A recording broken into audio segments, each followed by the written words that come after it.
Drewski. I'm scared. What? Where are we? I'm scared. I'm scared. This is wild.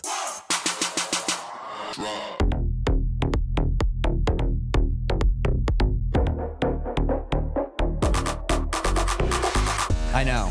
And you know what? I'm just going to call it out. There's we have an audience now, kind of. Not really, but I know. Typically we do this in the privacy of our own home. Hi, producer Leah. Hi, producer Reese. Hello, guys. Yeah, big ups, big shout outs to Aaliyah and Reese. Thank you, guys. I know. For the audio-only platform, we are sitting in a professional room, and we thought, you know what? We have to be professional because we're divisional champs, baby. You're divisional champs.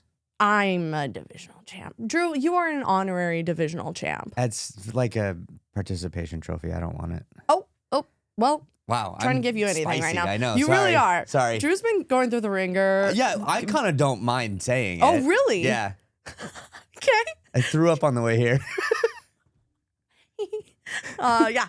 We were on our way. Sometimes I get car sick is the thing. And I was a little stressed this morning.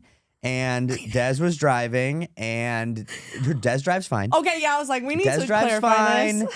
And I was ordering our Starbucks, and I told Des sometimes it just takes one look down and one turn, and then I was just holding on for dear life the whole time. And what's funny about this is the second time in our friendship that I've asked you to pull over. And I was thinking that the entire time. You didn't even clock that. Oh my God, I did not.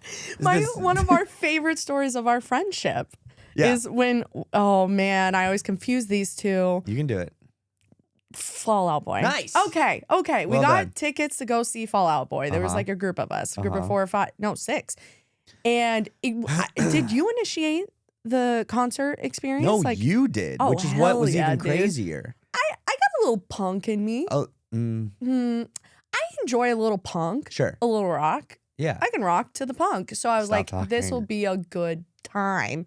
I know Drewski's he's emo through and through. Yes, I am. So anyways, we organized a crew to go. Night prior? No, it was the morning of. The morning of the concert. But the night prior is when you ate it. Yes, I ate a pizza that had been out longer than it should have.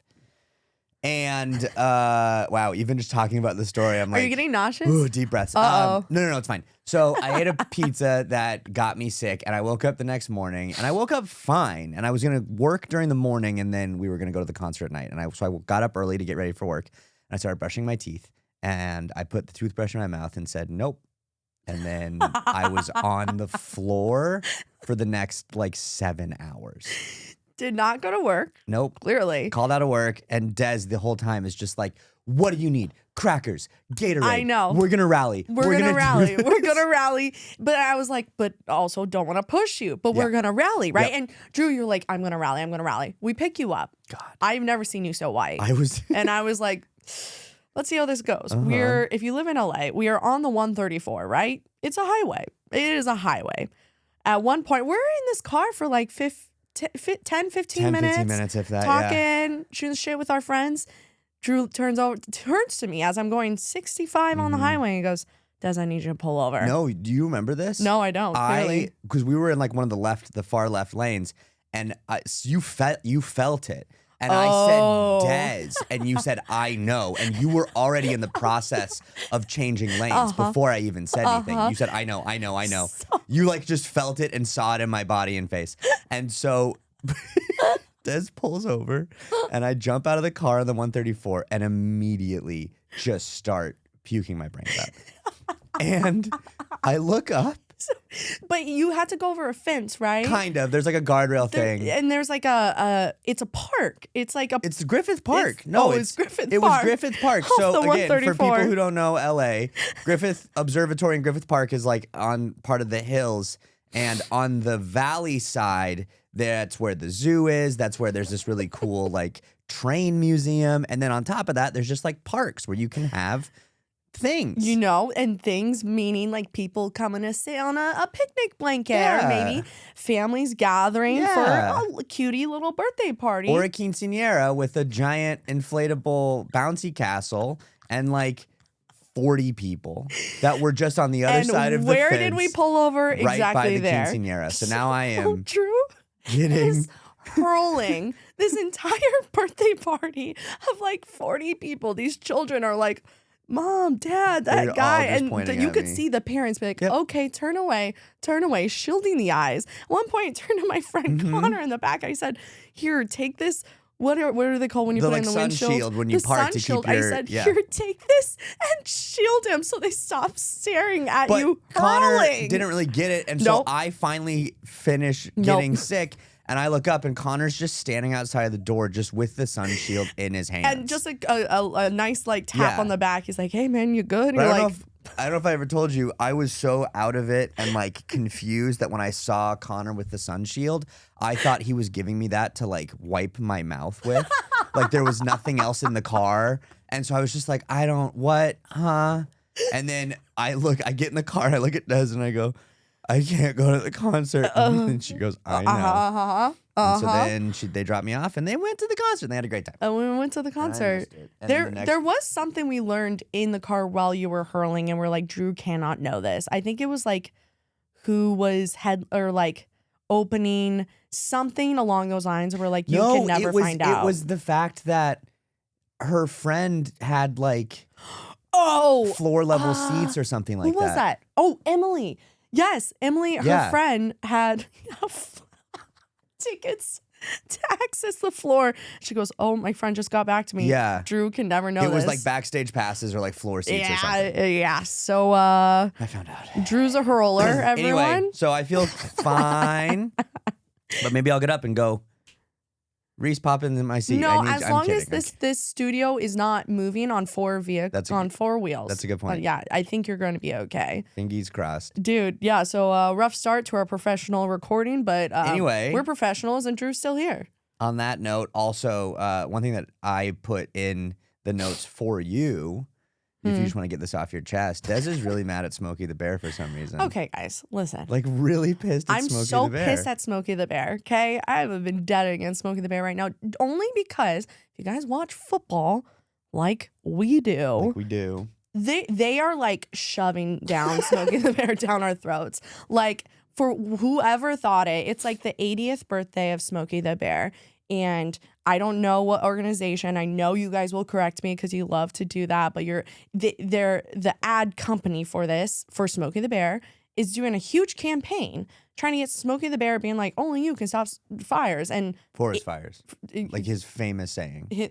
Right. So can you please stop the fires, Smokey the Bear? And it's nonstop. Every commercial break, we're seeing a different Smokey the Bear commercial. Well, if I'm a football fan, I think the last thing I'm doing is going camping. Do you think football fans are campers? I think, but there's many parts. It's not just campers.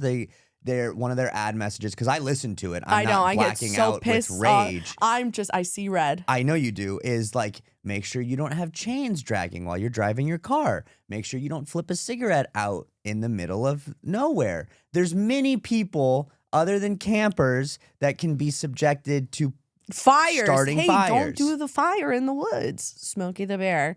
Either way, but it's so that's so funny. Last year, or maybe even 2 years ago, hated that Burger King commercial. Hated it. You just have a thing with hating commercials. Because how does a company have so much money that they can afford to do their commercial every commercial break? Every commercial break. Like, let someone else do a commercial so I can be exposed to many products. I'll spend my money anywhere. And because Burger King, you shoved it down my throat, I'll never get a Whopper. But what if it was a commercial that you liked and you'd be like, I'm so happy that they keep playing the same commercial over and over again. Do you think you would feel the same way? I don't think I've ever felt that way about a commercial. Oh, I have. What's your favorite commercial? I mean, there's many. My one that pops up right away. First of all, Toomgus. Love Toomgus. Literally no idea what you're talking about. AM, too much good stuff. Okay, so there's a What? You don't know who Toomgus is? No. Des, Toomgus is AM PM's mascot, and he's made of gas station snacks. He has a beard of Cheetos, I think. What?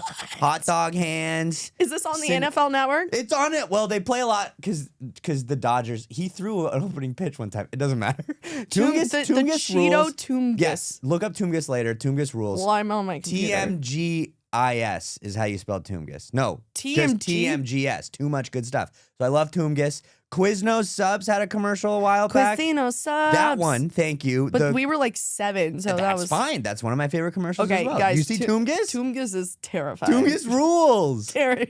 Terrifying. No wonder I don't remember this. This is haunting. Anyway, it doesn't matter. Okay. So yes, I love commercials. So anyways, I guess Smokey the Bear, if you piss me off too hard, I'll go the opposite way. It's so weird to be like, in the world, not to get political, but in the world of like, capitalism and all of these giant companies, like Des is like, I can't stand Smokey this thing the Bear! trying to not have forest fires happen in a place, Los Angeles, that hasn't had a great track record with fires recently. No, we haven't. Oof, I just got goosebumps. Maybe stay in your lane. Yeah, I'm gonna stay in my lane. So on that note, my God, let's get into sports now, right? Now that we've sort of talked about, like driving. Sorry. And your sickness, guys. Sportsball. We are now divisional champs. Now that we're in a new place, we're sort of like, I'm like, what do we talk about? Who are we? Yeah. Drew, got it. Do we want to do the scoreboard first? I have this thing. No, I don't want to touch it anymore. Reckless. Okay. I have to go pick that up. Yeah, I'm sorry. You're gonna have to I'll be pick. right back. It's all right. You're literally just taking one step. Okay, thank you so much, Drew. So, the Broncos, the DB Broncos, don't know what that means, but the Broncos, guys, we did it. And speaking of sick, I was sick too, Drew. We're together all week. I was sick. I was really nauseous about this game, but guess what? Bada bing, bada boom. 15-3, baby. The thing about this, though, is to get like technical, like that's not, you don't count records anymore once you get into Dave Logan just called us a 15-3 team. Oh, okay. Are you saying Dave Logan doesn't know what he's talking about? I was just saying Dave Logan has a wonderful voice and is the coach of my high school football team. So, was he your coach? No, he wasn't Mike. Well, I didn't play football. Well, because he didn't play football. But when I went to high school, he coached Mullen, our rivals. And now he coaches Creek.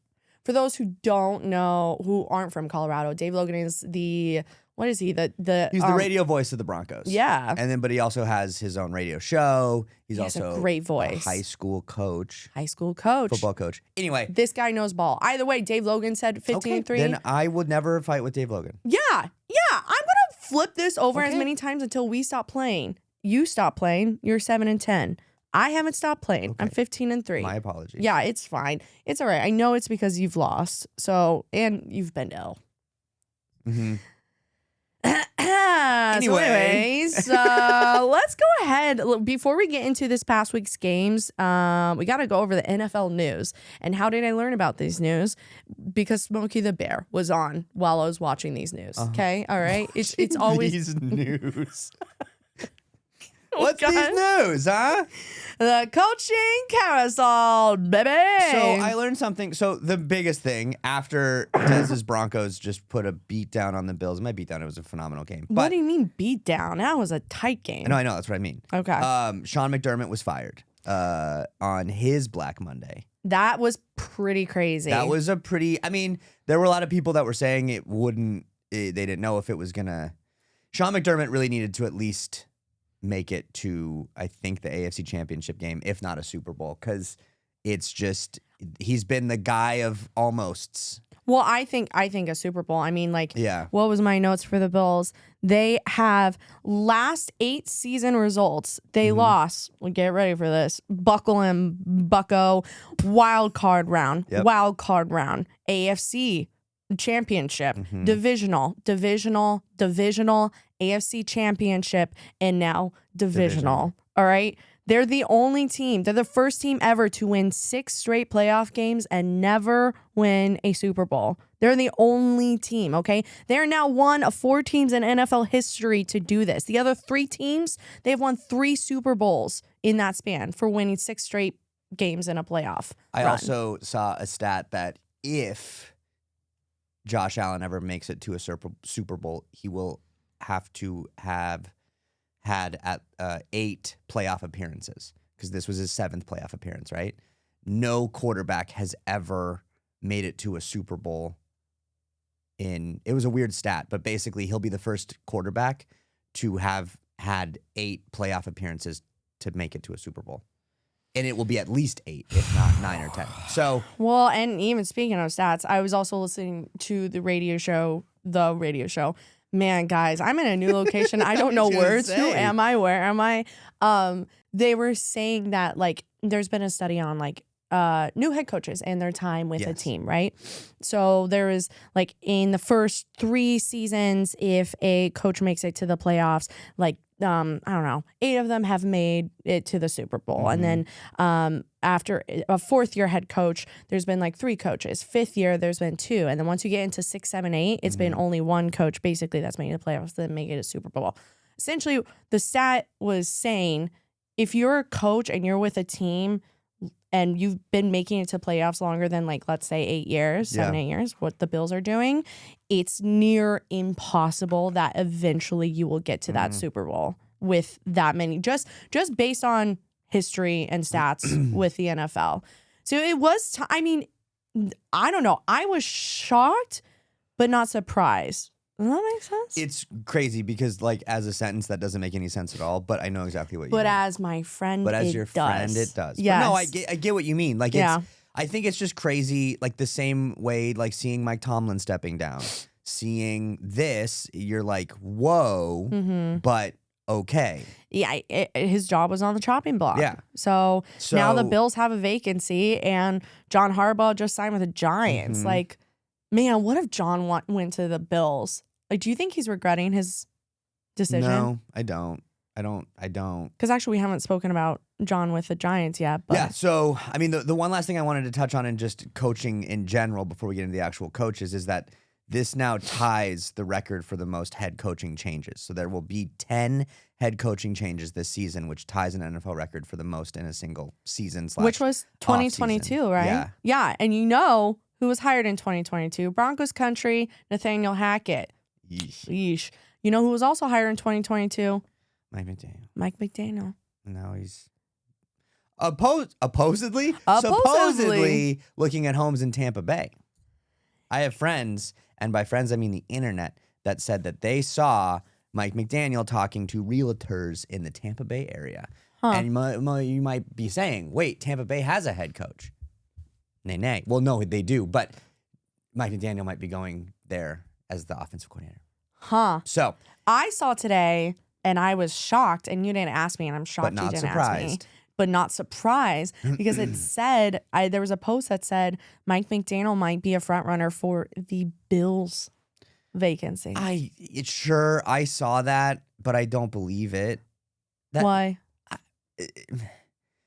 That is the opposite. And like McDaniel doesn't strike me as someone who's going to go to Buffalo and be like the rah Buffalo cold weather, like rah. Like, now, granted, Josh Allen is a goofball, and so is Mike McDaniel, so they could just be 2 goofballs cutting it up, which, sure. We love goofballs. We do love some goofy goofballs. Yeah. But I would, now that would shock and surprise me if that happens.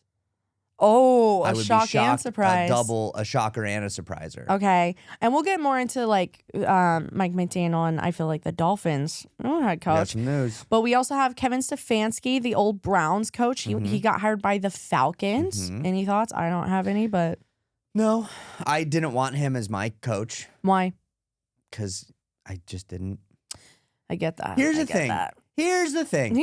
I will get into this when we talk about Jeff Hafley, who was hired as the Dolphins head coach. What? I know, crazy. I just dropped that bomb.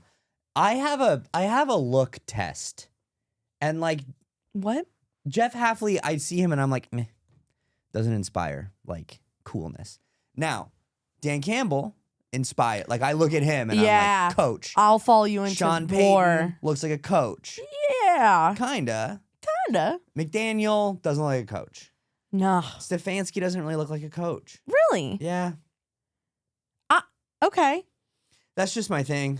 Okay. I feel that. Okay. Do you? What John Harbaugh, does he look like a coach to you? Why does Kevin Stefanski not look like a coach to you? I can't explain it.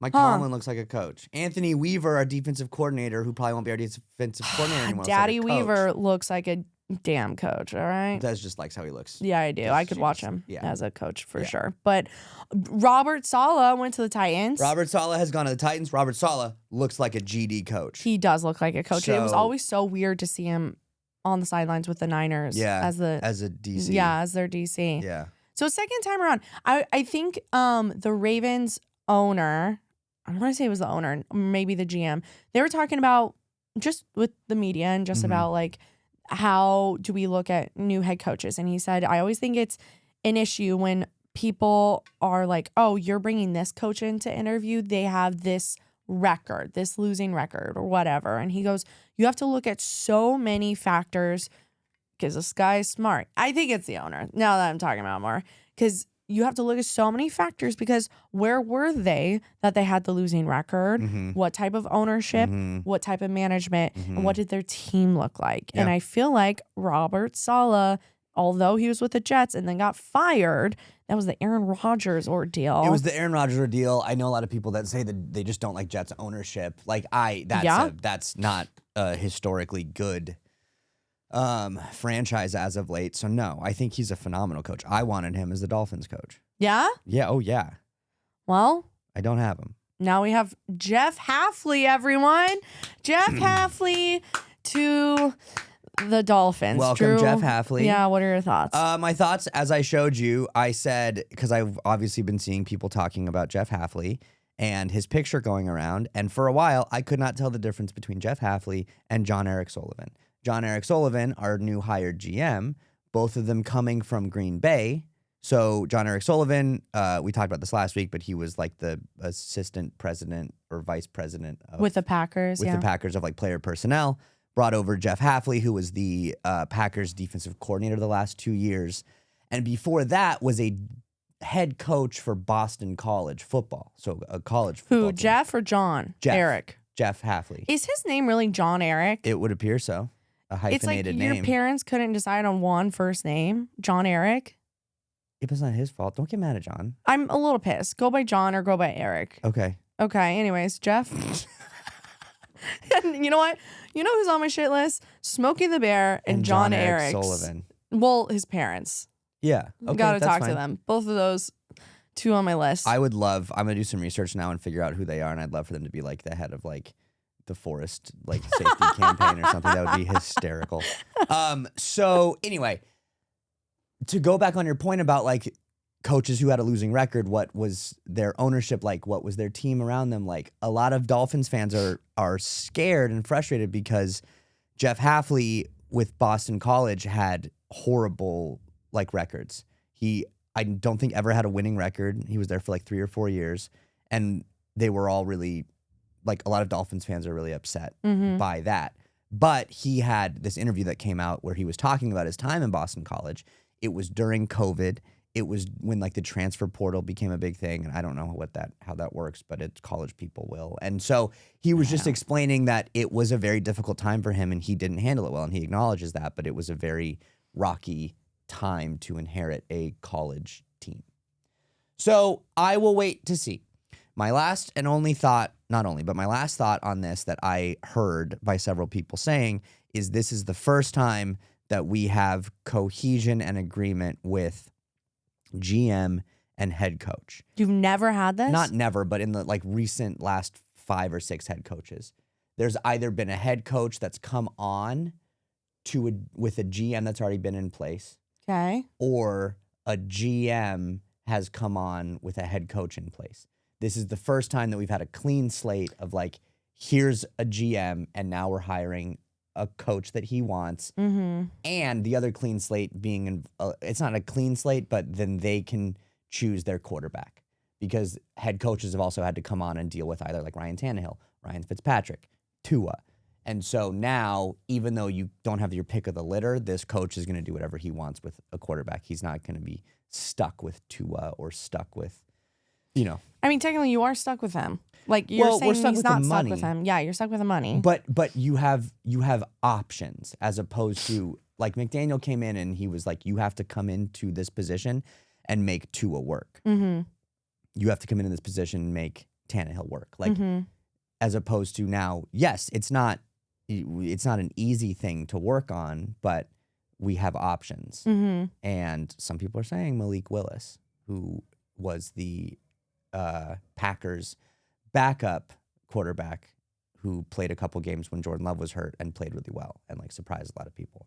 And because he's coming from the Packers, there's that thought that will be that. It's sort of interesting because we're sort of known as the Denver Broncos Saints. Yeah, we might become the Miami Dolphin Packers. No, it'd be the Miami Packers. The Miami Dolphin Packers. Denver. Oh wait, you said Denver Broncos Saints. Where am I? I don't know. It's gonna be okay. Oh my God. Okay. So anyway, those are all my thoughts. I'm feeling a little nauseous again, and I think it's because I've been talking about the Dolphins. Oh, no. You know what's funny is I was kind of saying that as a bit, but your look in your eyes. Because I'm nervous something's going to happen. I'm nervous you're going to blow chunks. I would never do that. I would never do that to Aaliyah and Reese. And we never allow back in this space again. I would never do that to this beautiful studio. I would never. That's why my face. I'm like, Des, we got to cut. You panic. Yes, dude. I know. I'm sorry. Okay. Are you really good though? Uh-huh. Oh there was my no, God. I'm fine. There was a second where I think the studio, like, because it's on a second floor, like sometimes it just kind of wobbles because like other doors are closing. And I for a second was like, cool, earthquake. Like I just got out of a car and like that's not making me feel good. And I'm like, good, we're on solid ground. No, we're not. Earthquake. No, but we're I don't not. think it's happening. So no, we're not. My sort of thought is like, I was thinking about this whole Jeff Hafley thing. And like, who the hell is Jeff? I've never heard his name before. I'm sure any of our Packers, fans will love. Actually, and I was going to say it in spite, but actually, please do tell us about Jeff. Would love to know more about him. Jon-Eric, I don't care about. Figure out a name first, and then I'll listen to you.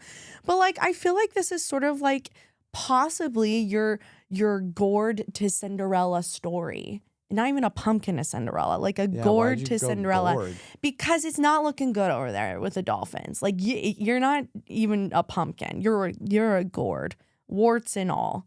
And I'm saying this with love. It's not looking good down there in Miami.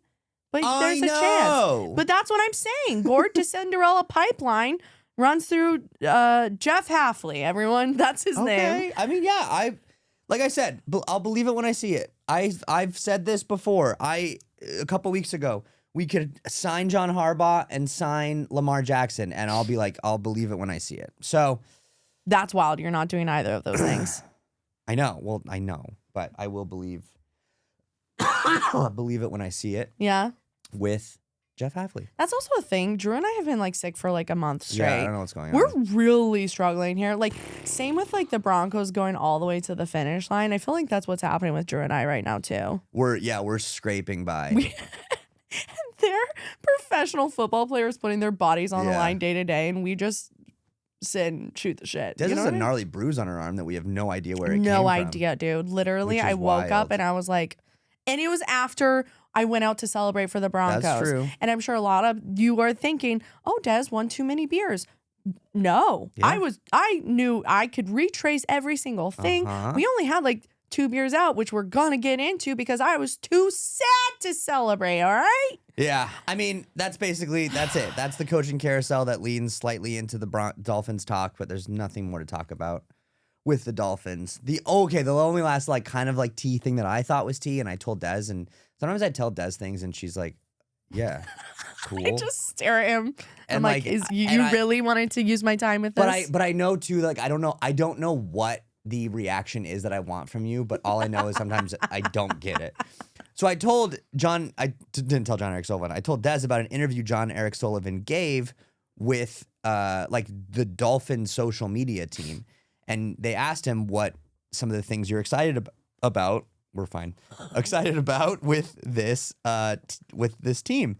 And he mentioned Devon Achane, and he mentioned Jalen Waddle, and he mentioned Jordan Brooks, and he mentioned some other players. Okay. He did not mention Tua. And when I told that to Des was like, yeah, duh. But what I think it's interesting for him to say that out loud, or rather not say it. Mm-hmm. Like, yes, it's most likely that we're moving on from Tua. And yes, we all know that. But the team hasn't said anything yet. And so that's my first like, oh, the team's kind of saying something. So I just thought that was interesting. And Des thought it was stupid. So Well, yes, I did think it was very stupid. I don't think I was shocked when I heard it because as an outsider, it just looks like you guys are moving on from Tua. Yeah. Like, there's no world where you're hanging on, but you're way more in the thick of the Dolphins news that you're hearing the talk every day of what that means in order to cut Tua, to keep Tua. But to me, it just looks like you guys are getting rid of him. So I'm just like, yeah, of course he's not going to mention Tua in this picture. No, I know. I agree. I just think same thing, like shocked but not surprised. It's we all know that that's most likely coming, but I'll still be like, whoa, when I see it on ESPN. And this was the first, like, I'm seeing something. Does that make sense? Totally. Okay. Totally. What reaction do you want from me? That was a great reaction. Thank you so You're much. welcome. You know what's even better? The Broncos beat the Bills, y'all. Wow. The Broncos beat the Bills. Take it away, Des. Now, a little backstory. Drew, unfortunately, had to work at night, right? But don't worry. The Broncos said, okay, well, if Drew has to work at night, we'll play the 1:30 p.m. game so that Drew can watch all 3 hours until he has to go in at 4:30, and then we're good. No one really put into the equation about it going into overtime, which it did. You thought about it? No, I said no one thought about that. Yeah, no one did, especially the Broncos, because we went into overtime. So all that being said, what a game, you guys. And we are going to touch upon the elephant in the room. I am just really trying to narrow in on just the game first, and then we'll talk about moving forward, okay? And what happened afterwards, and my emotional state. It's going to be so great. Bo Nix balled out. I want everyone to understand. Josh Allen was the MVP of the league last year. He won, what is that? The most valuable player. Did you know that?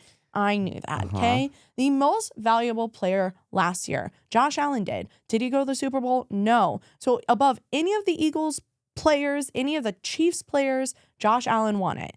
What did Bo Nix do? He went in and he went head to head with Josh freaking Allen, okay? It was so impressive what he did. Bo Nix passed for 279 yards. Josh Allen, 283. Josh Allen was 25 for 39. Bo Nix was 26 for 46. So within 10 different passes, Josh Allen had a little bit better of a completion percentage. Good. He probably should have. He's been in the league longer. Also, you were the MVP of the league last year. You should be better. Josh Allen, 3 touchdowns. Bo Nix, 3 touchdowns. Josh Allen, 2 interceptions. Bo Nix, 1 interception. All right. Josh Allen sacked 3 times. That's because it's a sack daddy Broncos. Bo Nix not sacked once. All right. Bo Nix went toe to toe with Josh MVP Allen. All right. And everyone in the league is not giving Bo Nix his credit. It's still a fluke. We still have barely gotten here. 1-score games. Will Lutz had to come out and kick the game-winning field goal again. Oh my God. No. Bo Nix went toe-to-toe with Josh Allen. What more do you need, NFL? What more do you need? God, it's so hard to talk about this game without talking about what happened. If you guys don't know what happened, first of all, you might be living on a rock. Second of all, I have nothing. I'm sad again. But the thing is, we said going into this game, we needed to stop Josh Allen and James Cook. James Cook, the running back. My God, this man is terrifying. He rushed for 117 yards. Yeah. We couldn't stop him. We have the 3rd top rushing defense. James Cook did the damn thing. But we still did. I mean, and Bo Nix had the most rushing yards on our team again. I would have loved to have seen Harvey or McLaughlin ball out, but it's okay that we didn't. One tragic thing is that Troy Franklin and Pat Bryant both went out this game. So we're missing 2 of our top receivers. Bo has been targeting those 2, Cortland Sutton, and I would say Mims the most, those 4. So we were out 2 of them. So it's pretty crazy. But even your guy, Lil Jordan Humphrey, who at first he dropped a perfect touchdown pass from Bo Nix, and everyone, I was sad. I was really upset for my guy because I love Lil Jordan Humphrey. I love him. And then he redeemed himself. Yeah, he said, hey, you want to see me do it again? Drew, you want me to do it again? Yeah. And he went and he did it. And he looked at the camera and he said, I got you, Drew. Yeah, I didn't look at the camera because this was when we were trying to test a theory. And the theory. the theory. Really sent Dez into a tailspin. You think I'm in God. one now? Try being around me on Saturday.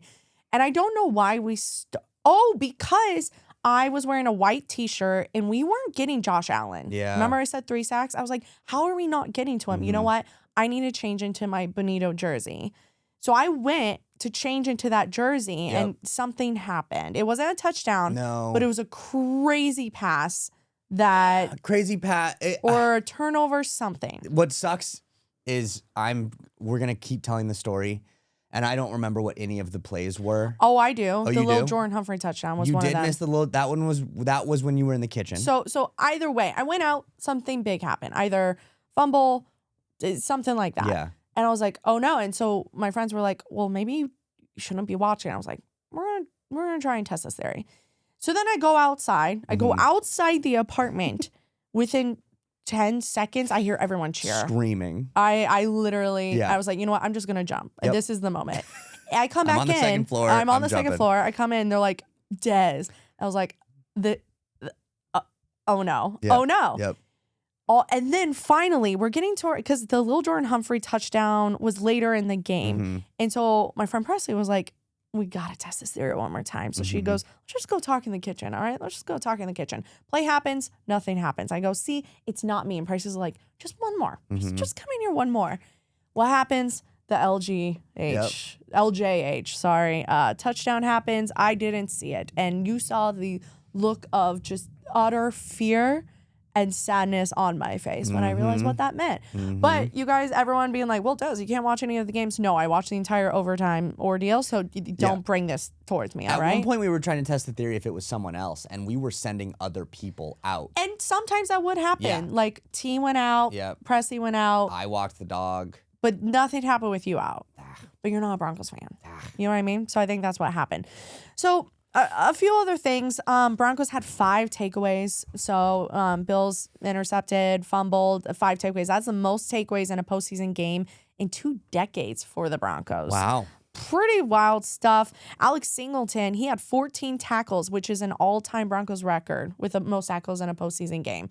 Mind you, Alex Singleton just had surgery for freaking cancer. Yeah. This guy, if he is not one of your favorite Broncos players, make it be known, he absolutely needs to be. I think overall, some of my favorite moments, and then we'll sort of start to move forward. But Frank Crum, the Frank Crum special. Frank Crum, he's a huge O-lineman, and essentially, Bo Nix fakes it to RJ Harvey. Nope, not RJ Harvey. Bo Nix throws it to Frank Crum. This guy is 300 pounds, like almost 7 feet. He's not. He's probably 6'4". Still so tall. Yeah, look it up. This was Frank Crum's first touchdown in his life. He's an offensive lineman. But he even said in backyard football. That's so funny. He's like, I don't think I've ever scored. 6'8", 315. Wow, I was close. I was like, he's not that big. He's huge. And the best part, yes. So Quinn Miners, another O-line, he's one of our top O-linemen. If you don't follow him, you should follow him. He always posts bird watching things on his stories. He'll like take a picture of a bird and then label the bird and then put a song on it, and he just goes bird watching. Am I boring you? This is the second time you've yawned. I didn't call it out. Either yawn. Okay, keep yawning. Yeah, keep exactly. yawning. Okay, cool. Either way, what Quinn Miners does is when RJ Harvey typically gets to the end zone, Quinn Miners comes over, lifts him up, and RJ is like flying in the air. Quinn Miners says, I don't care that you're 300 pounds and almost 7 feet tall. You get over here, Crum. Yep. And he lifts Crum up. I mean, it was about a couple inches. Talk about a Cinderella moment. Talk about, a Cinderella moment. Dancing moment. Yeah. Another crazy part about this game, Broncos scored 10 points in the final 30 seconds in the first half. 10 points. Yeah. 10 points. Because now, see, here's the thing. You always hear people say like, oh, he got out coached. Oh, he got out coached. Or, oh, that, like, I don't know football at all, but definitely well enough to say, like, if someone coaches or out coaches somebody. I watched this game. We said it a couple times. Sean Payton out coached Sean McDermott.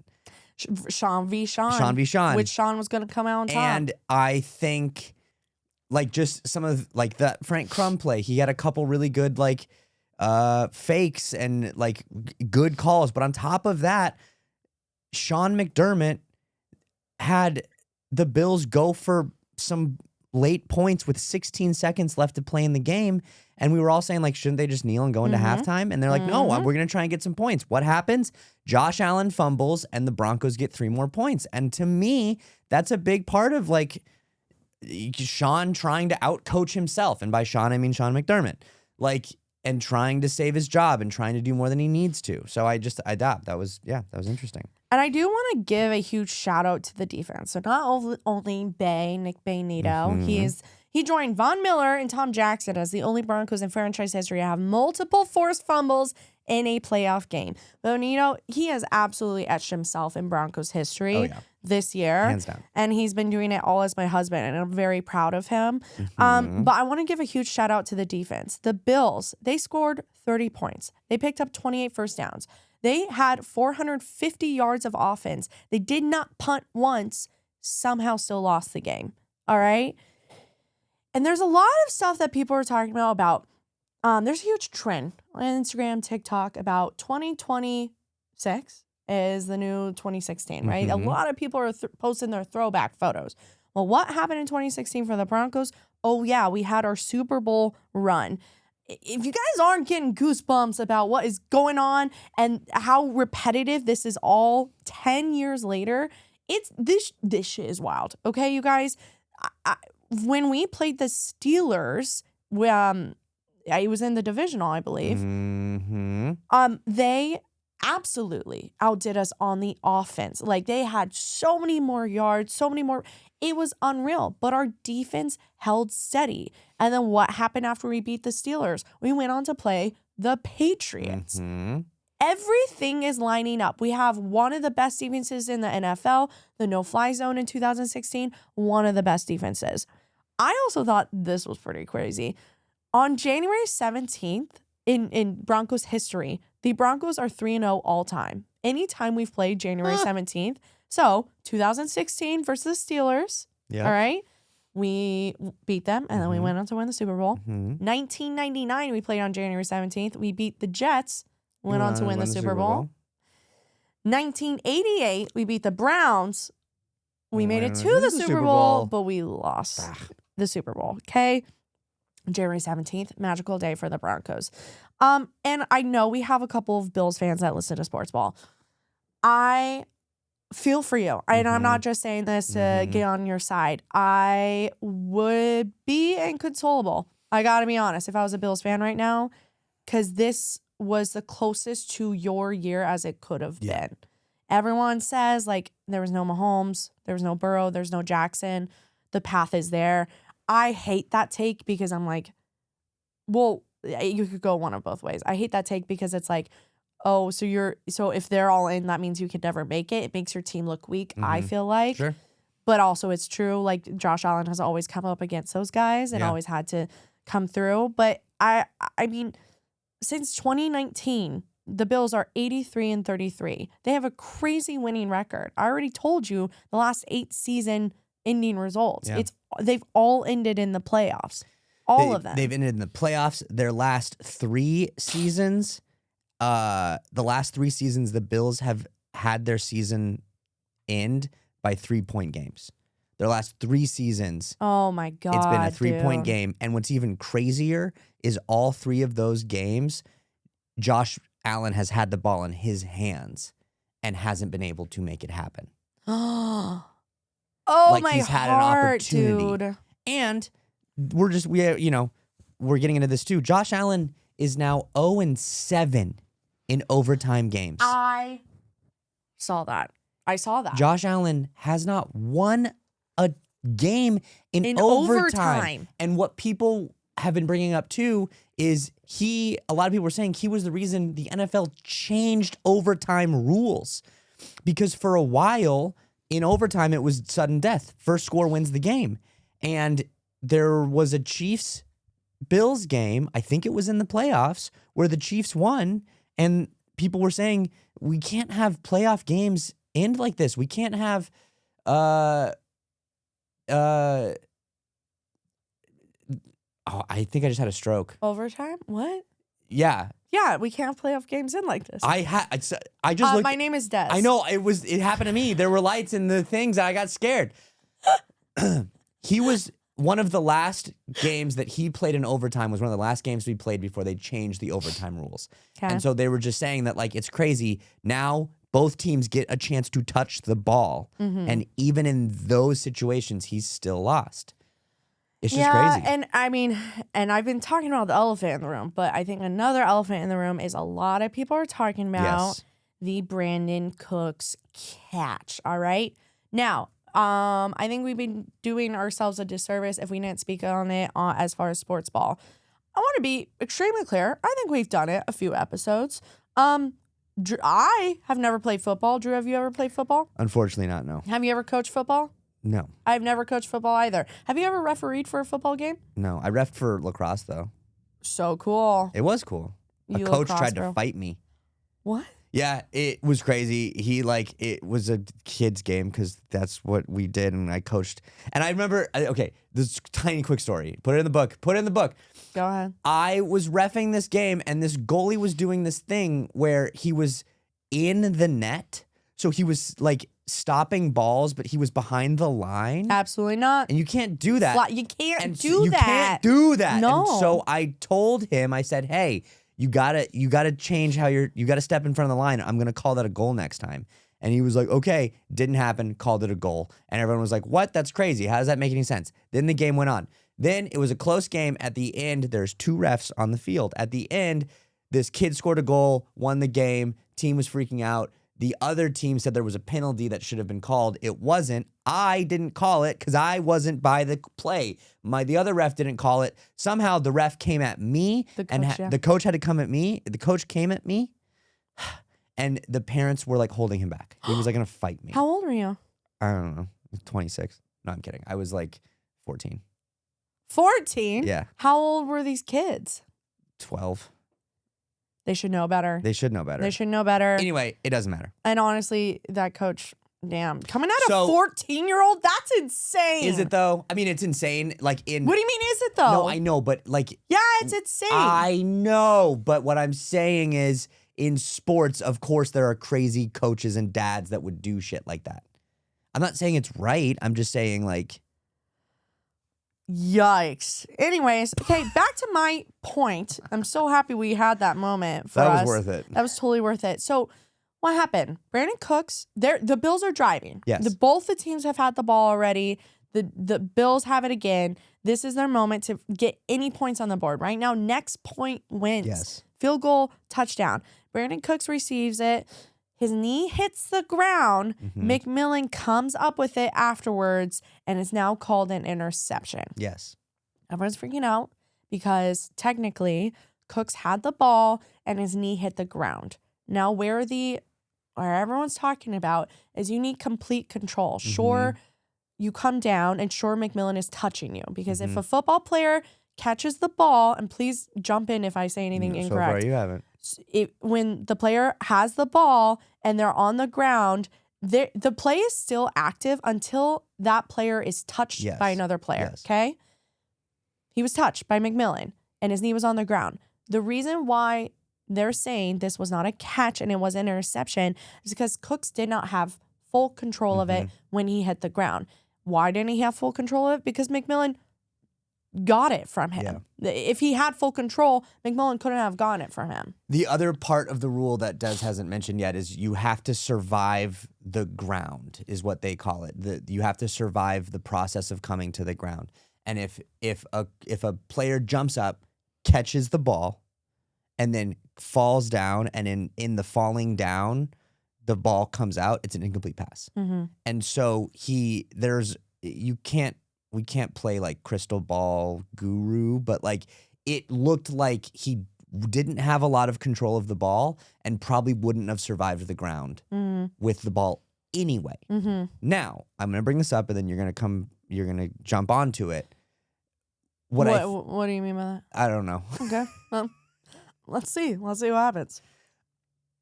Bills fans are upset about this call, right? Yeah. And they're saying that cost the season. Okay. I've always, and I trust me, have seen a lot of Dolphins games where I've been like, God, that call cost us the game. Can't say cost us the season because we never had a season worth fighting for. Anyway, but Gourd to Cinderella. Whatever. Gourd to Cinderella. I know you agree with me on this. If you are in a position where only one play and one call is the difference between winning and losing, you should have done other things in the game to not be in that position. 5 takeaways. So you can't, exactly. 5 takeaways. Exactly. You can't use that. Now, if you want to talk about a call not being called and that lost you the game, 2 plays before that, or 3 plays before that, there was a blatant, everyone can agree, holding call in the end zone by the Bills. That should have been called. If it was called because it was holding in the end zone, that is a safety. That is 2 points for the Broncos. That is the end of the game. And they didn't call it. So refs miss calls. And refs didn't miss this call. And the last thing I want to say, I'm going to read this tweet. Did you see who tweeted the other day? No. I'm just going to read a tweet, then you're going to be surprised who said it. The amount of people that don't understand what a catch is in the rule book flabbergasts me, and it's not the officials. The 2 plays yesterday were not difficult calls, and they both got them right. Joe Burrow. Joe Burrow, who hasn't tweeted in like 2 years. No way. Said this is one of his first tweets in like 2 years. Tweeted this yesterday, or 2 days ago. Yesterday. So my first thought is, I mean, because he doesn't like Josh Allen, but I think he actually has respect for Josh Allen. I don't think he has a dog in the fight. Wow. I know. Because I also want to be extremely clear. If this happened to the Broncos, I'd be livid. Of course. Of course I would be. I get it. Like, I get it, Bills fans. I am not sitting here telling you guys not to complain about this whatsoever. I would be so upset. You do have to, and that is one point with the holding call. They didn't call that. Drew and I talked about this off air, that they're saying a lot, like, do you want to call this holding call in the end zone, which would have been a safety technically? And who knows if the ref saw it or not. But there's a theory, if you call it, that's how this overtime playoff game ends, is because a holding call, like, talk about anticlimactic. Right. But, I mean, who knows? We don't know. It's everything all together, and it's easy to point at and say the refs called this game and gave us this game. But everything else we've laid out already, with Bo Nix going toe-to-toe, our defense holding the Bills, like, Josh Allen shouldn't have had the 4 takeaways prior. Exactly. Like, if Bo Nix had 4 takeaways prior and then it was this, it would hurt. I'd really have to get over it. But I'd finally get to a point where I was like, you know what? Like, we should have played better the entire rest of the game, that this one play wasn't it. Yeah. Because if we played a great game up until that point and Josh Allen hadn't thrown any interceptions, this was his only interception, let's say maybe 2, this would be a different story. Yeah. Holy cow, I did not know about that Joe Burrow thing. Isn't that crazy? Do I like Joe Burrow? I think you might. I haven't been super about him. Until you watch that Netflix quarterback show, and he's just the most boring. He's so boring, you guys. He's so boring. Like, and I think he thinks he's like funny and cool. I mean, he's cool and he's great at football, but like, he's just. But my favorite quote from that quarterback's Netflix show is, he was like, something about dinosaur. Man, I should have known the quote. It's like, fossils, man, they're super cool, right? Joe Burrow. Smokey the Bear. Hey, you don't start that fire. Joe Burrow. Love the fossils, man. I think those are 2 quotes we got for today. I'm trying to find it. Amazing. Wow, Joe Burrow. That is pretty cool. I actually want to repost that on Dummies. Oh, okay. What's even crazier? Sorry, I was trying to find out what Joe Burrow's quote was about fossils, and the first thing that pops up. Apparently, Joe Burrow loves fossils so much, he gifted his offensive linemen authentic fossils for Christmas this year. That's hysterical. That's hysterical. Love knowing this about Joe Burrow. That he's a fossil guy, you know? Who would have thought? Who really would have thought? Anyways, okay, guys, are you ready for the elephant in the room? Yeah. I can't even say it. Am I tearing up? Do you want me to say it? Yeah. Okay. So, the Broncos won the divisional playoff game. Everything was amazing. I was at work, and I watched the overtime part of the game at a Takaya getting a burrito. And it was funny because the person was like, "What do you want?" I was like, it doesn't matter. I don't care. They're like, do you want like pico de gallo with it? I'm like, it doesn't. I just shut. I thought you were literally just gonna read the 3 words. I know. I'm just setting it up. So then, everyone's celebrating. Denver is celebrating the most phenomenal win in the world. Des is running around Los Angeles, going to every Denver Broncos bar she can find, and by that I mean one. That's actually none of this has been true so far. Everyone's celebrating. Then, the Adam Schefter tweet comes out. Bo Nix has a broken bone in his ankle and is done for the season. And everyone was like, huh? What? How? We just won. Everything's great. How is this possible? I saw him walk off the field with my own 2 eyes. Anyway. Exactly an hour later. An hour later. So, great. How was your takaya? I forgot it in the fridge. I took a couple bites and then I had to go to work and then I forgot it in the fridge. So I texted the bartender that was going to work the next day and they ate it. Okay, so cool. So you asked. I did. Bo Nix had an injury. This is my bone, pun intended, to pick. Okay. With who? Sean Payton. Oh God. Okay. Sean Payton. You couldn't have waited 12 hours. 12. That would have been 5 a.m. I don't care. Get it out. 5 a.m. the next day to let us know about this injury. You had to let us know 1 hour after this win. I was en route to a Broncos bar to have a first shot with some Broncos fans. Like, we had just changed. I had to go to my friend's house real quick. We were on our way. It was been 1 hour since the end of the game. We weren't even at the bar yet. And we get the news, okay? This is the selfish take, all right? This is the selfish take. Because also, you don't report injuries or who's limited in practice, did not practice until the Tuesday, right? You're not reporting that. Maybe even the Monday. Guys, I don't know ball, all right? It might be Monday or Tuesday. But Sunday, you're not reporting this. It's the next day. No one's practicing, all right? Give me 12 hours to celebrate before you ruin my life. We were sitting at this bar, speechless. Not only did we win our first divisional game in 10 years, Cortland Sutton and Garrett Bowles' first divisional win ever. They've been with our team since, speaking of fossils, since the historic age, the dinosauric historic age. Prehistoric, that's the word I'm looking for. Right, Joe Burrow? Right. I can hear people be like, well, how are you going to keep a secret that your starting quarterback has a broken ankle? I don't know. Put him in a black Escalade, wheel him out of that stadium, and then let it be known the next day. Let us have one evening of celebration before we find out this truly tragic news. It's such a hot take because it though? What does that do? Like, you're going to be devastated the next day when you wake up. I told you it's selfish. I did not get to celebrate this win. It was 1 hour. And then I can hear people being like, well, think about Bo Nix. I freaking know. Like, guys, I already said this is a selfish take. I think sure, and I get that. But I also think there's something about Sean Payton knew it was the NFL and the news and people, reporters, it moves so fast and they get news so well. It was going to be found out. If he didn't say something, someone was going to know.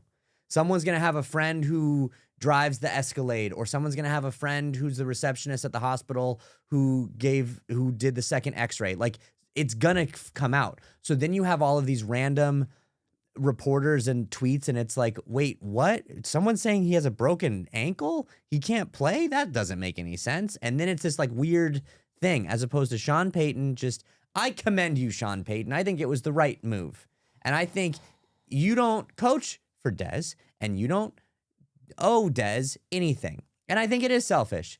We have a quarterback. We have a young man who has literally put his body on the line for you. Hold on. and you're worried about your joy and your happiness, think about Bo Nix's joy and happiness. He didn't get to celebrate. He even said at the end of the game, Sean Payton went to go give him a chest bump and celebrate. And he said, hold on, coach, not so fast. This doesn't look good. And if you look at all the photos and videos of him walking off the field, he knows that it wasn't good. He didn't get to celebrate. Bo Nix didn't get to celebrate this win, Des. So think about that next time you're thinking about your little celebration. Drew thinks he just like laid the hammer down and I is know like, I did. No, you did. What did I start out saying? This is a selfish take. Well, I'm saying fully you shouldn't aware of have it. Too late. It's been had. It is now on this mic that is going to be transferred into a raw file that is then going to be edited, that is then going to be posted, then into your little ears of my selfish take. I understand it's a selfish take, you guys. It's tragic. And my heart goes out to Bo Nix because the saddest part about this, Drew, you're all right. This is a back and forth. You are, but I understand it's all. I'm not trying to say my take is right. I just would have loved one night to celebrate. I understand. That's it. And for the first time in a decade. And you know what, Des, you're right. And I get that. And I don't know what it's like to celebrate a divisional championship. I don't know what it's like to celebrate a playoff win. So there we go. That's where this is all. That's what's underneath all this. It really sucks because we're about to go up against the Patriots, which Drake made 10, Bo Nix 10 v 10, baby. We're not going to get to see that. Yeah. There is a huge narrative, both being second-year quarterbacks, which one is better. Mm-hmm. We're never going to know unless next year, let's say, we see it again. This is crazy. I actually saw a reel this morning getting ready for this podcast that there is a chance Bo Nix could be back for the Super Bowl. No. I know. It was reported on a radio show. I don't know if I mean, do we still, Jesus Christ, I can't talk. Do we know what the injury actually is, like specifically, or do we just know it's a broken bone? I haven't looked that into it. It's been a little too raw for me to really. I just know he's out. So I don't really want to look more. Got it. But that's because I just know he's out. He's out for the season. There's no way he's going to be back for the Super Bowl somewhere important. I'm like, okay, have fun with that. So got it. That's what sucks most about this. But one thing that is interesting is a lot of people. Well, we'll get into the Patriots in a second. Mm-hmm. So let's just talk. Do we want to talk about Stidham now, or do we want to talk about when we talk about the Broncos versus Patriots matchup? I think we should save it for that. Okay, great. So yeah, guys, it's been a brutal 24 hours, 48 hours. No, 76. It's been a long time. It's been a long time. It's been a long time since they won. It was a good hour. Yeah. It was a good hour. Felt on top of the world. Hug your Broncos fans. Yeah. Des, do you want a hug? No, please do not get up. Not now, just in general. Nope. I'm good. So all that being said, we're gonna get into League Cash Up. We're gonna talk about the Patriots and Jarrett Stidham in that section. But before we do, we have a first sponsor, guys. Guys, we have a sponsor read. Sponsor for editing solutions, y'all. Okay. So instead of relying on one editor who can miss deadlines or deliver inconsistent quality, Editing Solution gives you a full team focused on fast, high-quality content. They also handle live stream moderation, clipping, full content management, and more. And guys, we're not just reading this as like an ad read we are also customers. We use Editing Solutions, and we've loved the back and forth. You're not dealing with a robot or AI. You're not dealing with maybe someone that you don't have direct communication to. You have communication to a full team of highly trained and skilled editors that can take your notes and even elevate them to a higher product. And so we're very happy with Editing Solutions. We think you guys should check them out as well. And what I love about them is that you can book a meeting and they'll get you one short edited for free to see if you vibe. And we vibed. And we were like, yep, you know what? We trust you.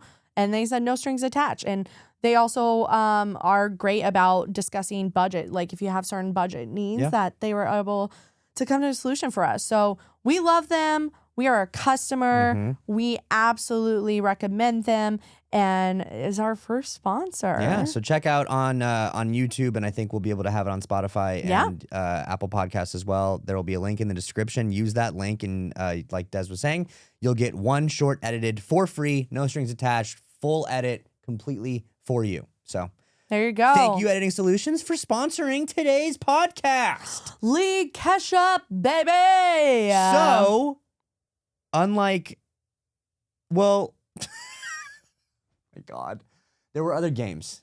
There are other games. There were are three other Broncos. games. Yes. So yes, that's what I was trying to say. That's all right. Something's happening. Like, I'm starting to feel better, but then by feeling better, like my peripheral's getting wider, and so I'm like, oh, there's a plant over there. Oh my God, what's happening with those chairs? He's gonna pass out in this. It's not gonna pass out. You can't put me in a new space and expect the gears to turn the same way. You know, that's just you can't expect it. Okay, guys. Niners and Seahawks also played on Saturday. They were the evening game. Did they play or did just one team play? Yeah, well, I think one team showed up and the Niners were like, please stop, please move help, us away from the 5G towers. Yes, the 5G towers have been hurting us long enough. So wait, no, it was electromagnetic waves. EMF, Yes. Not the EMFs. Not the EMFs. Which also that has been exploding. Yes. Not the towers, not the electromagnetic towers, not the take. The take and everything about like people. Von Miller spoke about it on his podcast. Yep. So it's going everywhere, and whoever is going to the Super Bowl is going to play. Oh my God, right by it. So reporters are gonna flock there and be like, what's going on with this? Whoa. So this is gonna it's really interesting that this has now come up again because of all the 49ers injuries, and now with the Super Bowl being played there, this is going to attract a lot of attention. Get it out of there. Get it out of there. Get San Francisco. Oh, it's in Santa Clarita. It's like an hour away from San Francisco. I know. So what are you doing? Yeah. Don't play there. Don't practice there. Get it out of there. Anyway, what we haven't really said, we've just been, kind of beating around, is the Seahawks obliterated the 49ers 41-6. 41-6. And Des, when did the game really start? Like, when did the scores start, and when did everything start with that game? I mean, I think immediately. Yeah. Right away. Yeah. Rashid Shaheed, who has an awesome name. Rashid Shaheed had a 95-yard kickoff return to open the game. Just kickoff return touchdown, to open the game. I didn't see this because I was still celebrating. All right, you guys, this is all in real time. Didn't see it, but right away does it. Rashid Shaheed, and then basically never looked back. I mean, what I think is interesting, though, because I was looking at getting some notes for this game, Sam Darnold, who won his first playoff game ever, which, yay, Sammy boy. And we spoke about, I think 2 weeks ago, and people are like, yeah, well, Sam Darnold won't be able to win you a playoff game. Dude, I don't know about this, dude. Now, granted, he's only played in 3. This is his 3rd playoff game ever, but he won one. Yeah. So, but what I thought was interesting is you see a 41-6 score. Sam Darnold only threw for 124 yards and 1 touchdown. So it was just, one of those scores was a special team score. I just thought that's just an interesting thing to see. So, but it's also worth noting that Darnold is still dealing with an oblique injury. There were some reports. Wait, he only threw for 124 yards and 1 touchdown, so he only had 1 passing touchdown? Yeah. So the rest were rushing and special Kenneth teams? Walker had 3 touchdowns. Wow. Yeah. Kenneth Walker, the 3rd, 3 touchdowns. Get it? Because Kenneth Walker, there's a 3 and then he did 3. Yeah, that's funny. Yeah. So yeah, but it's just crazy. So anyway, they are dealing. Sam Darnold. Came out before the game that he was at one point maybe even doubtful to play because he's dealing with an oblique injury. So then he said, "Psych, I'm here." Yeah. Apparently, watch me ball. I saw this report that said that they shot him up with the most Torbadol or something. I have no idea what you're talking about. It's a pain med, and they said they shot him up with the max a human can take, which isn't healthy. That's terrifying. I mean, it's reminding me of The Boys on Prime Video. Oh, what are we? Yeah, Compound V. I know. Did Sammy Boy get a little Compound V in his system? I don't know. But anyway, that's about it with that game. It was the 2nd worst playoff loss in 49ers history, which sucks. I know. And they're done. So they're donezo. Yeah. And we'll talk about the Seahawks and their possible Super Bowl appearance for our primetime picks. But moving forward, so that was Saturday. So Sunday, we had Texans at Patriots. Patriots won 28-16.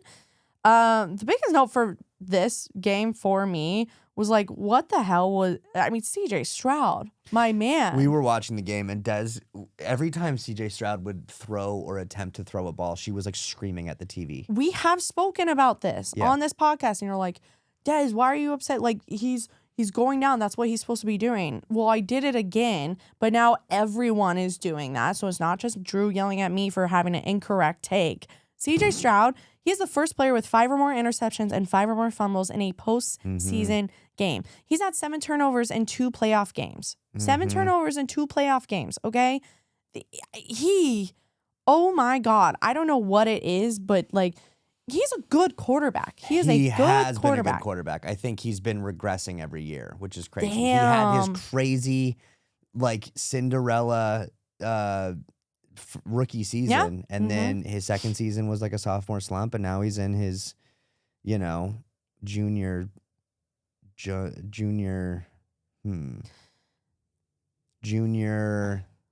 sophomore slump. So like alliteration. His junior joke of a junior. I like it. Just a junior. His junior jam. Junior jam? In a bad way. Like, he's jammed. He's jammed. His gun's jammed. He's jammed. Not like strawberry jam. Yeah, no. So the Texans are now 0-7 in divisional games, and they have never made it to the AFC Championship game in the history of the franchise. And I really do feel like, if they keep their defense like they are this year, top defense in the NFL, above the Broncos. Yeah, they picked off Drake May 3 times. The Patriots at times didn't have a great game, and the score doesn't do it justice. It was close for a while, despite CJ Stroud really wanting to give the ball to the Patriots. He was trying to lose the game, and somehow, I think, and Broncos country, real quick, Patriots, with CJ Stroud doing as bad as he did, I knock on wood, but Jarrett Stidham, CJ Stroud just had this type of a game, and the Patriots didn't really come ahead until the fourth quarter. Our fourth quarter magic is there. I don't know. There's just we'll talk about it more, but we're gonna get into it. I agree. Yeah. So either way, Texas Patriots are moving on. Texans, sorry guys. Better luck next year. Looking for CJ Stroud's senior success. Yep. Super senior success. Unless it's against the Broncos or the Dolphins. Yeah, no way. So then we have our final Sunday night game. Rams at Bears. 20 Rams, 17 Bears in overtime. Another overtime. Guys, basically, so there are 4 games this weekend. 2 of them went to overtime, and 2 of those games were the games to watch. I'm not just saying because they went to overtime. The other 2 games, it was just sort of like it was done for with the Seahawks and Niners and the Patriots. This game was unreal.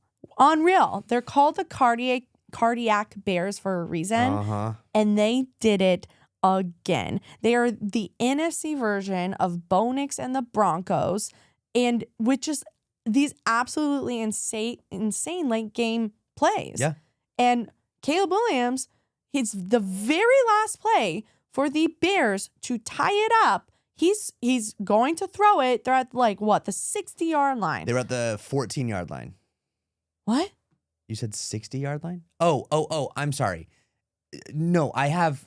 Go ahead. Okay. But either way, the final, what I'm talking about, are we there? The final game? Yeah. The final play on the game? Caleb Williams going to throw it. The Rams come rushing him. He scrambles left. He scrambles right. All of a sudden, he throws on his back leg, which you're not supposed to throw on your back leg as a quarterback, all right? You're supposed to throw on your front. Back, hucks it. Yeets all the way to the end zone. Somehow this ball is caught.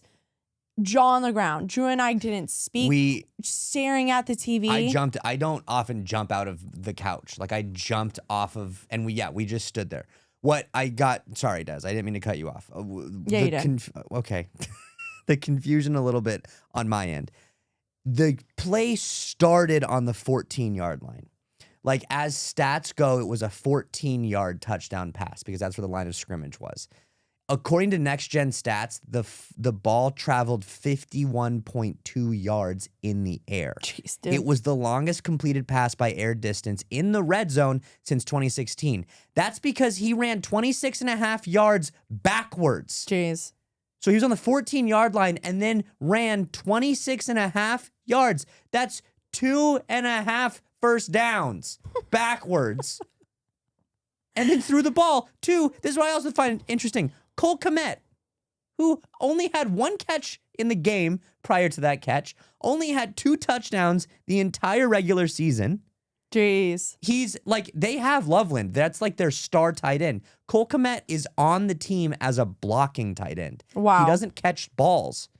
It was just insane. That whole play was insane. And yeah. My heart goes out to Bears fans as well as Bills fans. Mm-hmm. My heart goes out to Bears fans. You guys were so close, but it reminds me a lot of the Broncos last year in a sense of we made it to the playoffs and it ended and I was like, I have so much hope. I have so much hope for next year. You guys are definitely a step ahead of where the Broncos were last year. Yeah.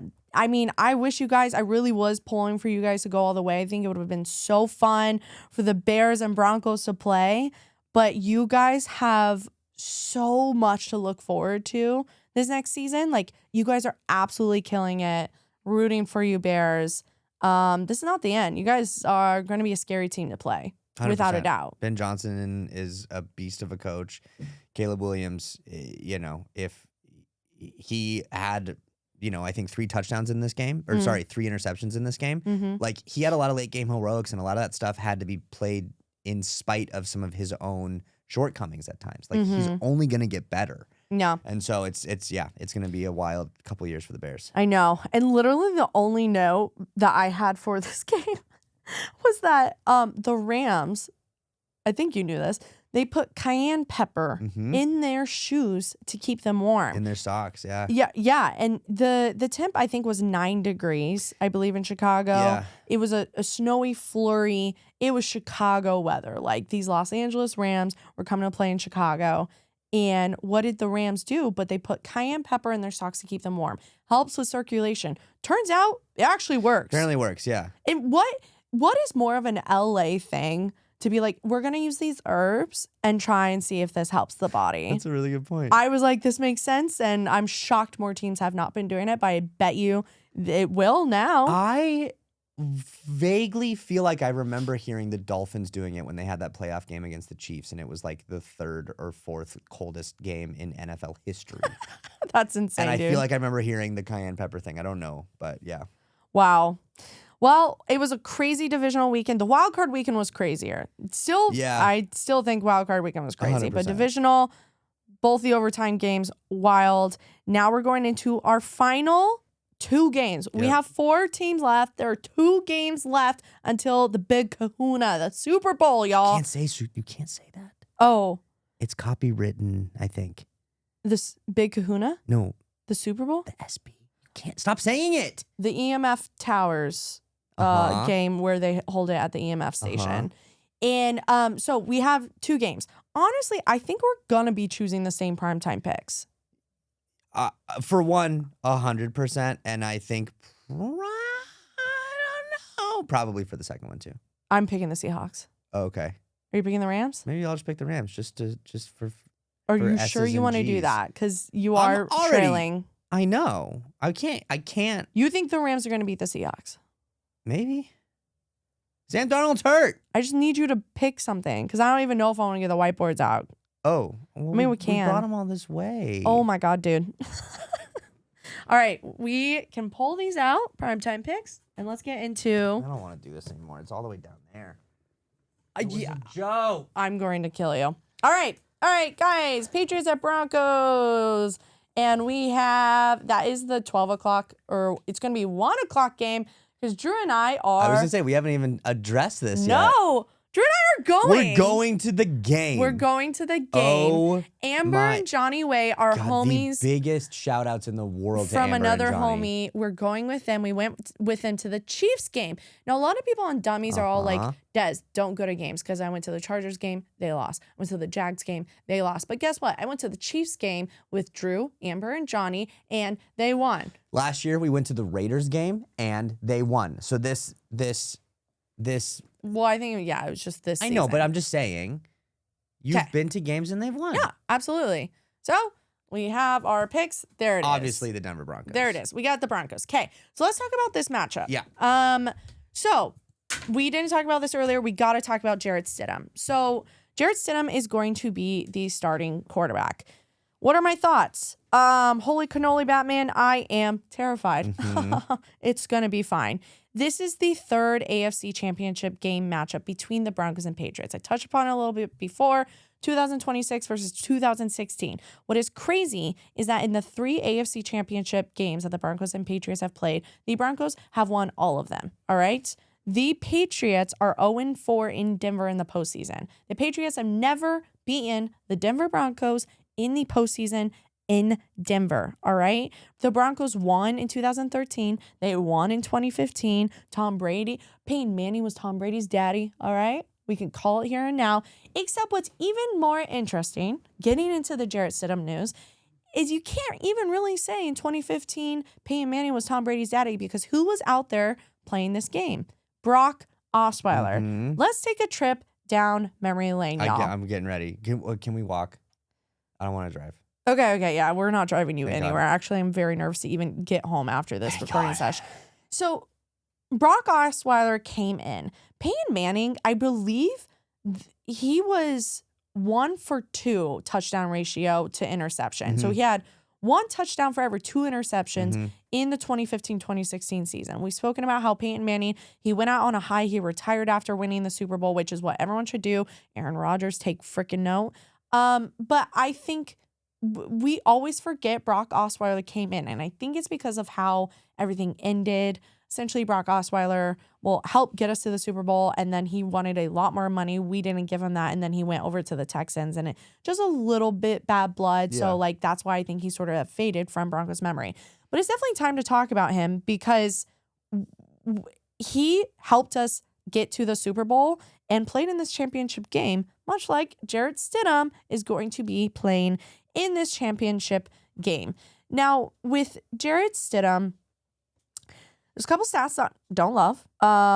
We are the only team in the NFL where our backup QB has not thrown a pass in a regular season game this season. Okay? Mm-hmm. The only singular team.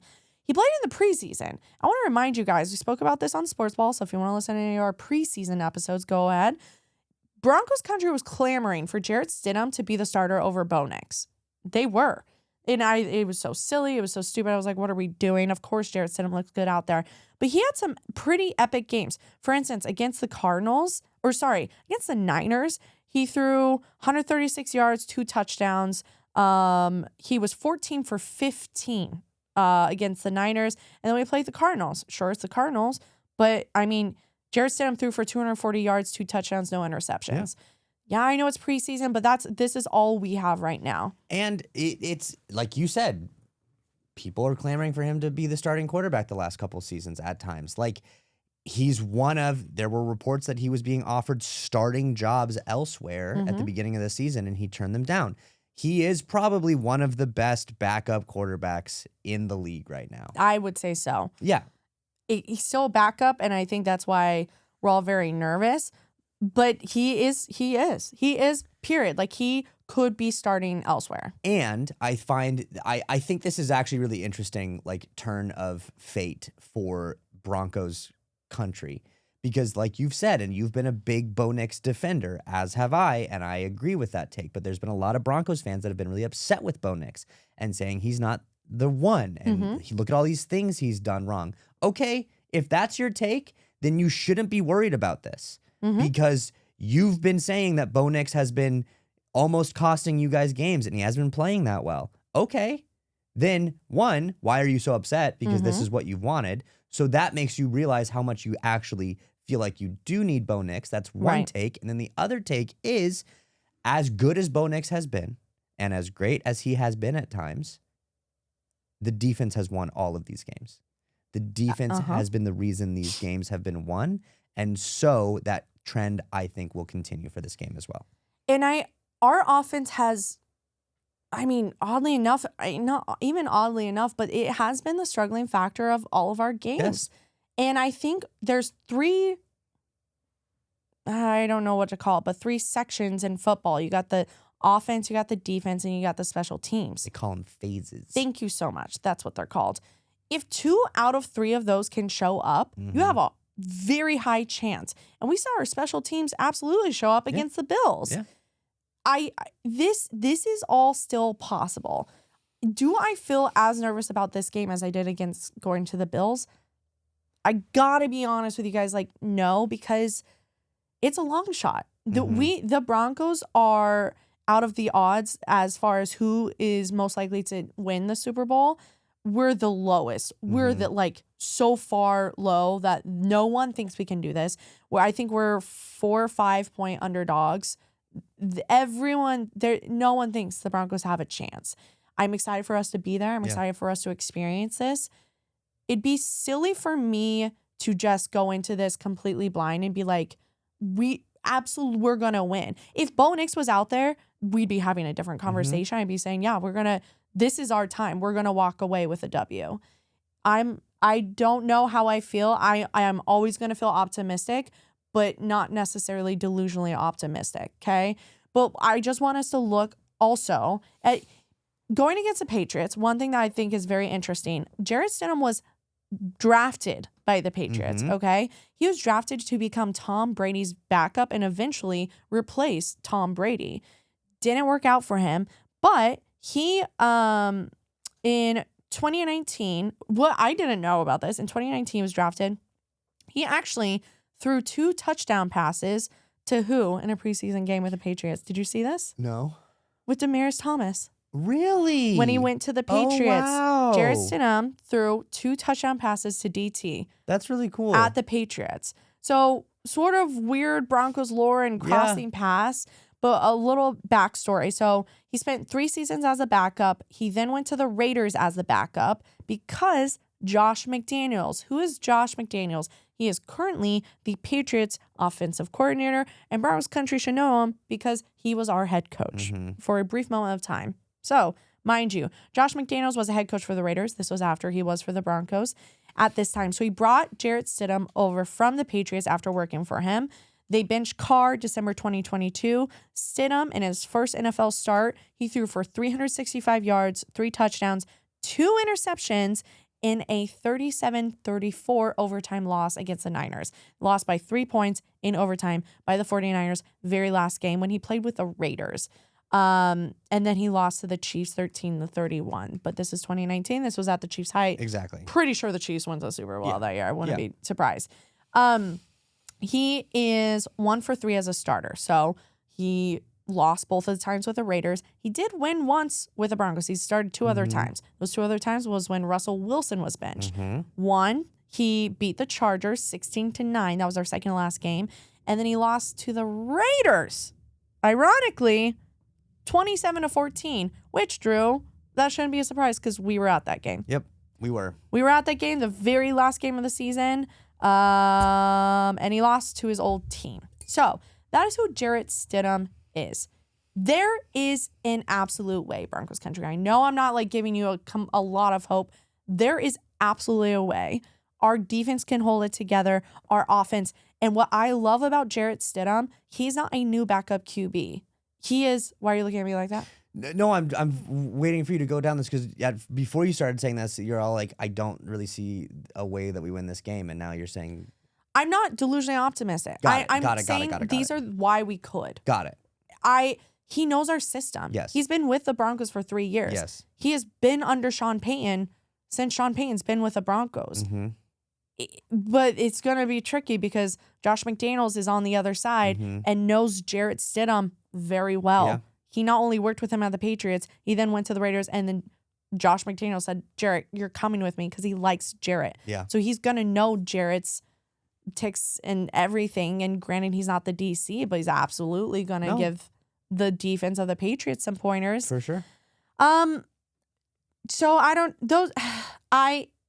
there's just a chance. There is a chance. There is a chance. And there's one thing that we haven't talked about yet is that the Broncos opened up the window to have J.K. Dobbins return. Yeah, baby. And that could be huge. That could be huge. Huge. If we can get our run game going. Yeah. Oh my God. J.K. Dobbins out there.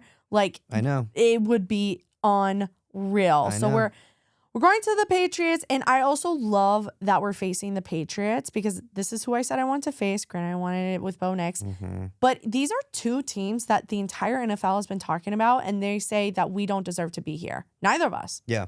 The Patriots, everyone's like, of course you're winning all these games because look at your schedule. Mm-hmm. And with the Broncos, of course you have that record because you barely are winning. Yeah. These two AFC championship teams are now two teams that are the final two of the four that are making it almost all the way to the top. Yeah. And what's even crazier, either Drake May or Jarrett Stidham will have a Super Bowl appearance before Josh Allen, Lamar Jackson, Dak Prescott, Justin Herbert, and the Lions franchise. All right?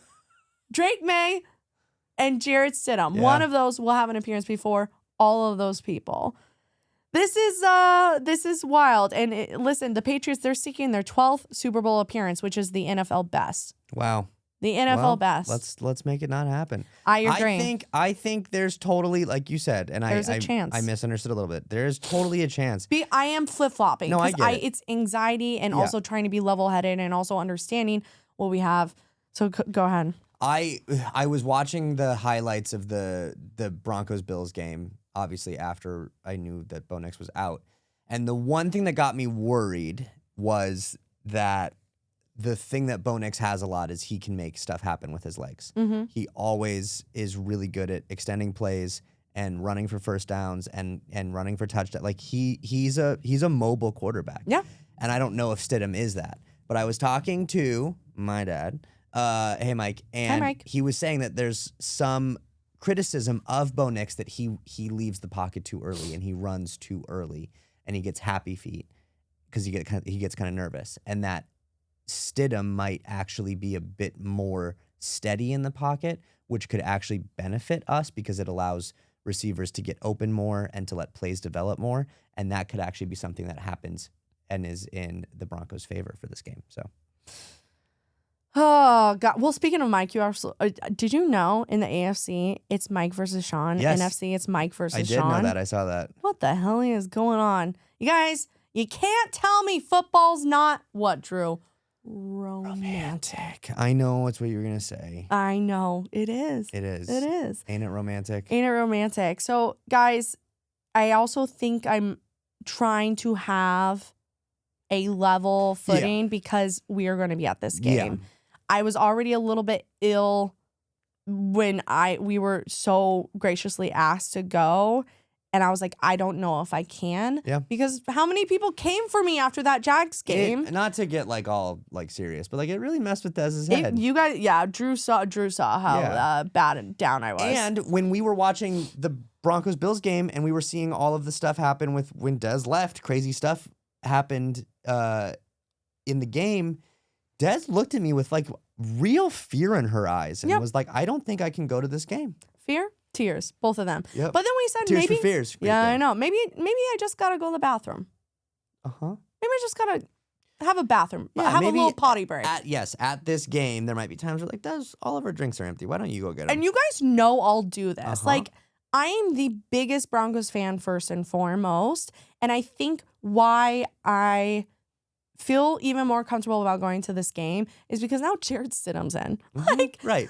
You cannot say Dez from Broncos for Dummies is the reason we lost. I'm like, okay, we have a little bit more. So we're either gonna be it's gonna be magical, period. Yes. We're gonna be at the first AFC Championship game since we moved to LA 10 years ago. And Dez and I have never been to I don't think I've ever been to a playoff game. I might have been to a wild card game once, but I've never. Yeah. Short of being at the World Series. It's a once in a lifetime moment. Yeah, this is It awesome. truly is. Yeah. So we're very excited for that. Very nervous.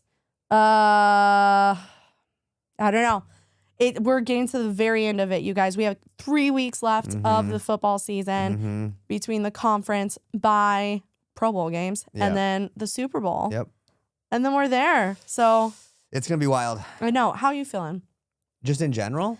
Yeah, and more just right now. Yeah, I took that both of those mean the same thing. I'm okay. Uh-huh. Yeah, okay. I think we need to get Drew some water. Well, we need to pick the Rams. Air. The Rams. I said the Seahawks. Oh, okay. Yeah, I really wanted to write it down on you the whiteboard. You really want to write it down. We have I'm not gonna 2 do games left. All right, I'm picking the Rams. You want to go opposite? Yeah. All right. I think that's wild. Did you watch the Seahawks game? Yeah. Sam Darnold's No, you hurt. didn't. You were working. Well, I watched the highlights. Okay. Sam Darnold's hurt? Yeah, that's where you're going with? And Matthew Stafford is phenomenal. Devontae Adams is amazing. I think it could happen. In Seattle, dude? I think it could happen. I'm going to prove you wrong. Okay. Sure. Yeah, for sure. That's wild. Yeah. So anything else you want to talk? I don't have anything to talk about for that game. No, just the things I just said are the things that I have to talk about. Okay. Yeah. Well, I'm gonna go back to wrapping us up. So, yeah, guys, last three weeks, super excited. So everyone, if your team has been eliminated, I would love it if you become a Broncos fan these final few weeks. I'm doing it. Drew's doing it. It's not fun. I'm not happy about it, but I'm doing it. Yeah. Look at this record. How could you not say this isn't a good time? Look at all those wins. Wow. I have to put a 2 up here before we know it. 25-3. Yep, that's how that works. We just keep winning. So with all that being said, that's all we got for you guys. So we'll see you next week after good. a crazy game, and Des can't will wait be to crying. recap it. I'll cry no matter regardless. what. Yep, Yeah, no yeah, matter what. 100%. I'll cry no matter what. So on that note, Go Bronc Fins, Fins. baby.